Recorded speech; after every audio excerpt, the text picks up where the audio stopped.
ஒரு கிராமத்தில் செல்வன் என்ற கஞ்ச குணம் கொண்ட சிறுவன் வாழ்ந்து வந்தான்.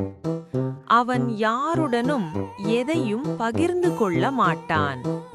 ஒரு நாள் பசியாக ஒரு பசு அவன் வீட்டிற்கு வந்தது. ஆனால் செல்வன் அதை விரட்டிவிட்டான். அடுத்த நாள் கடும் வெயிலில் அவன் வெளியே சென்றான்.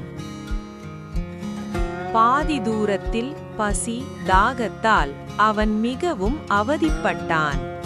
அப்போது அந்த வழியாக வந்த பசு அவனுக்கு உதவியது.